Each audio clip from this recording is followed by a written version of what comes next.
Thank you.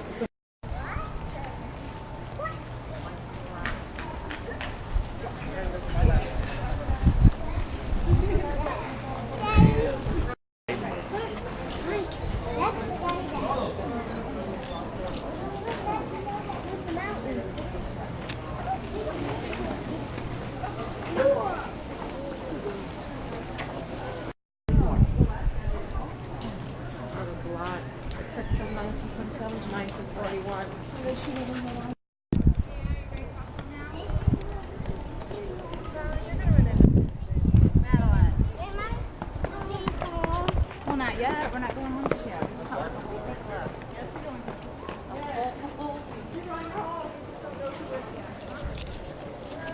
라든지 크레이지 코스라든지 이런 걸 다 보면서 하면 괜찮은데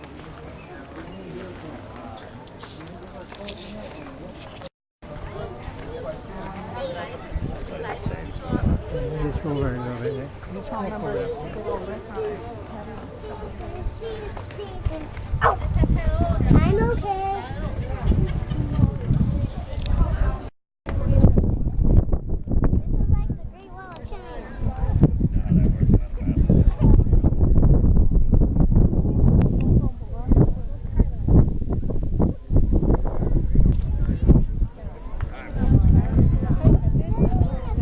Just turn around. Don't push on that arm. Mommy.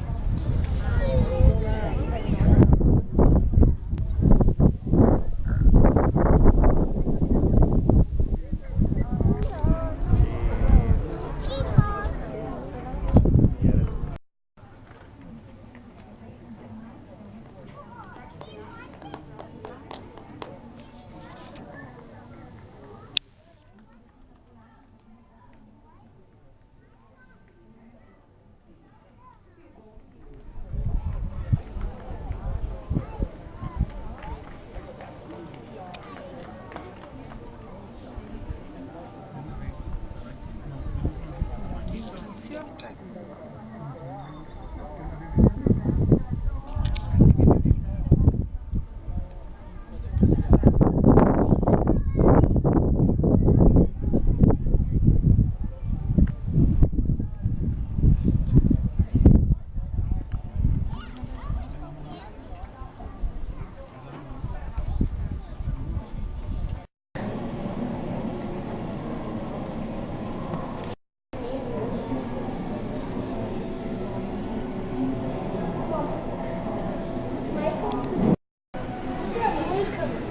A movie.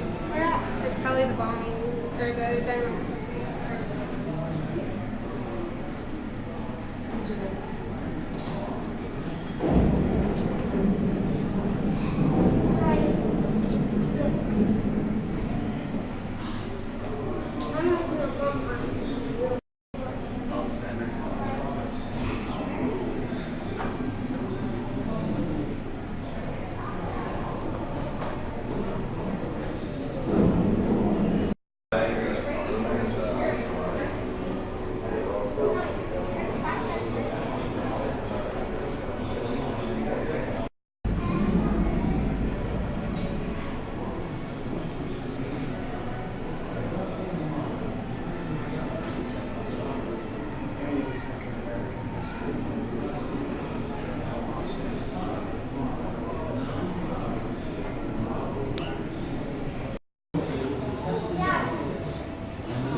He would measure the model and transfer the dimensions to the mountain using an ancient sculptor's tool called the pointing. A bar connected to a protractor plate was attached to the top of the model's head. A corresponding large-scale version of the pointing tool was also attached to the mountaintop. The bar extended out over the bases and could be rotated to any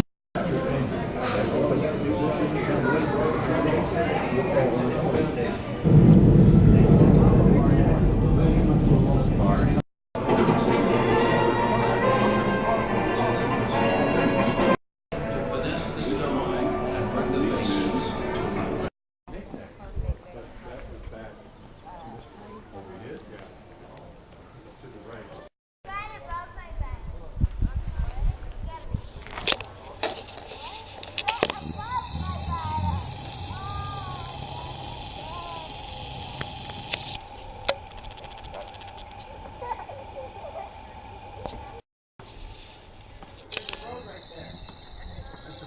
because of the people who usually probably knock her up.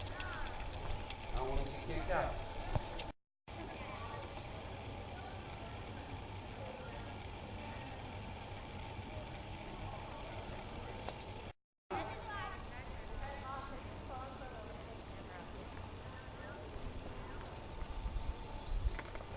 You see that one? Okay, go.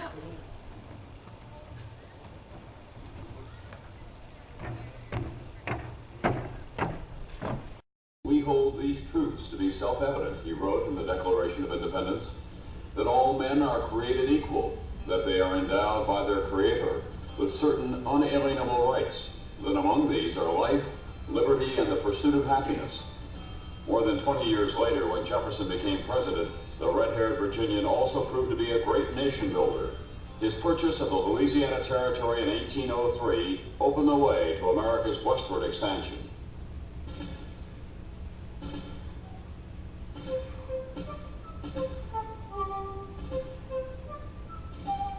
George Washington was the father of his country.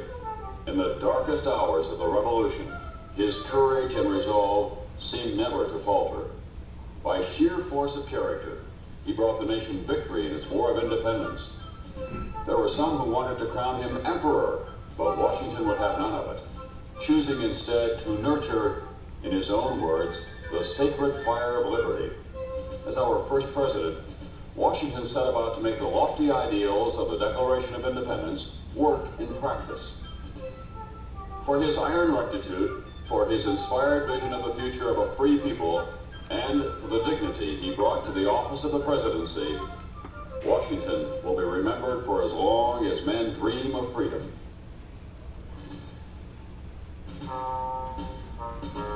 The great emancipator, Abraham Lincoln, guided the destiny of the nation during its greatest trial, the war between the states. Let us have faith, he said, that right makes might, and in that faith, let us to the end dare to do our duty as we understand it. Lincoln was the prophet of America's permanence and of liberty, tolerance, and social justice for all our people.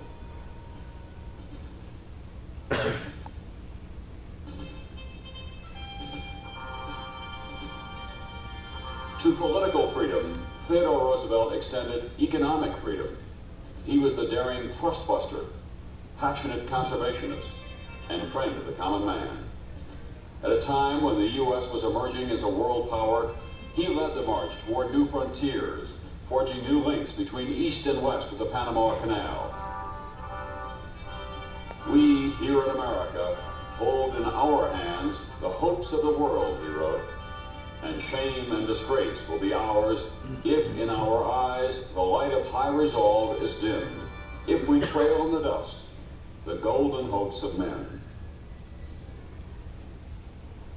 The mountain was dedicated August 10, 1927. The symbol of the moment was a set of drill bits handed to Borglum by President Calvin Coolidge. With his customary showmanship, the sculptor put them right to work on the face of the mountain. For guidance in his design of studio models of the presidents, Borglum studied photographs, portraits, and life masks, using the sculptor's tools of light and shadow to create likenesses with human character and vitality.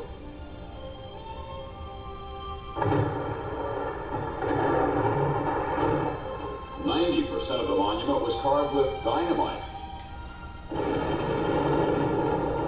The surface stone was cracked and soft. Nearly 500,000 tons of rock were removed to reach granite solid enough for sculpting.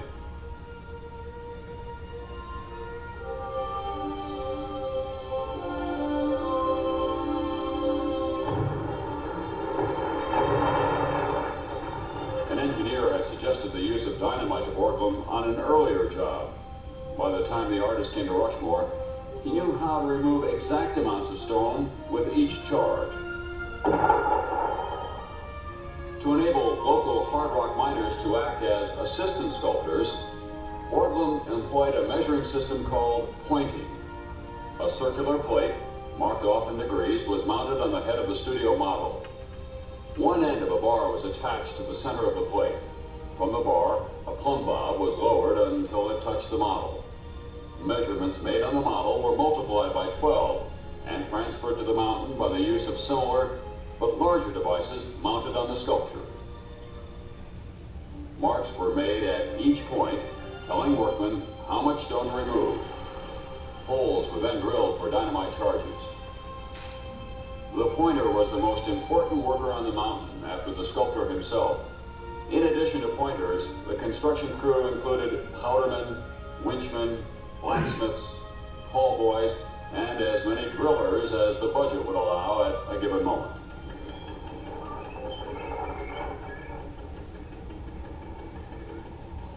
During most of the construction, the workers hung over the side of the mountain in bosun chairs, a swing seat, and harness.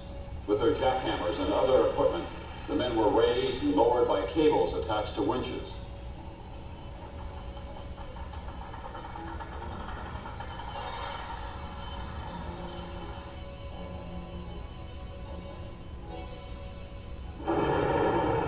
It was customary to blow off the morning's work at the noon lunch break, and to blast again at 4 o'clock when the shift ended for the day.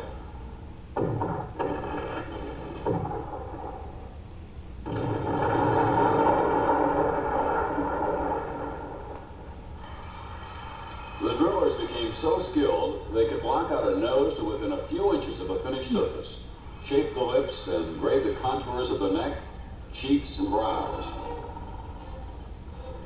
As they approached the final surface of the sculpture, the drillers carefully honeycombed the rock with holes 2 to 3 inches apart. With the granite thus weakened, steel wedges were used to chisel off sections.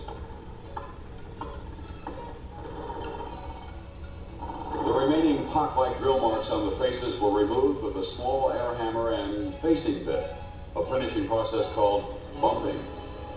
It left the granite smooth as a concrete sidewalk. The Washington head was unveiled on the 4th of July, 1930. In 1936, President Franklin D. Roosevelt spoke of the permanent importance of Mount Rushmore at the dedication of the Jefferson head.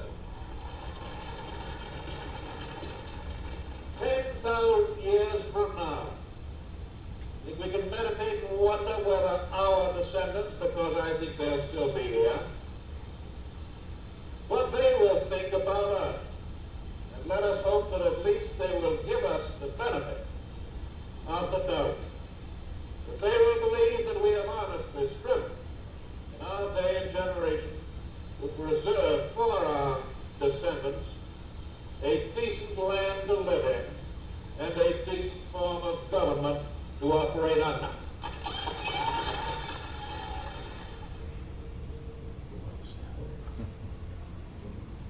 In 1941, as a final dedication was being planned, Gutzon Borglum died, leaving his son Lincoln to close down the work. When he first arrived in the Black Hills, Borglum was 57. Until his death 17 years later, Rushmore had been the focus of his life, his all but impossible dream.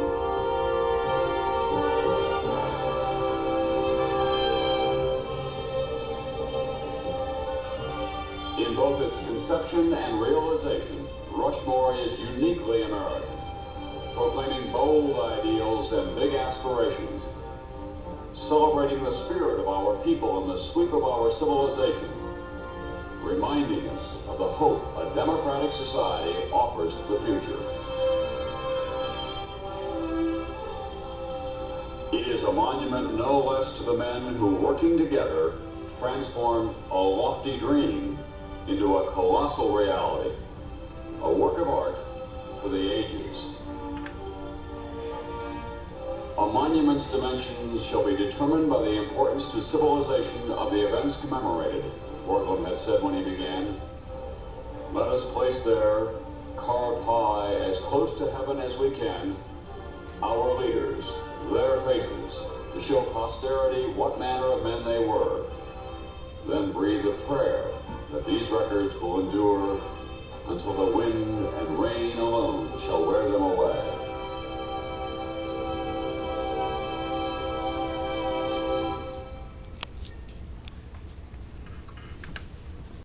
You don't need nuts. Stay here.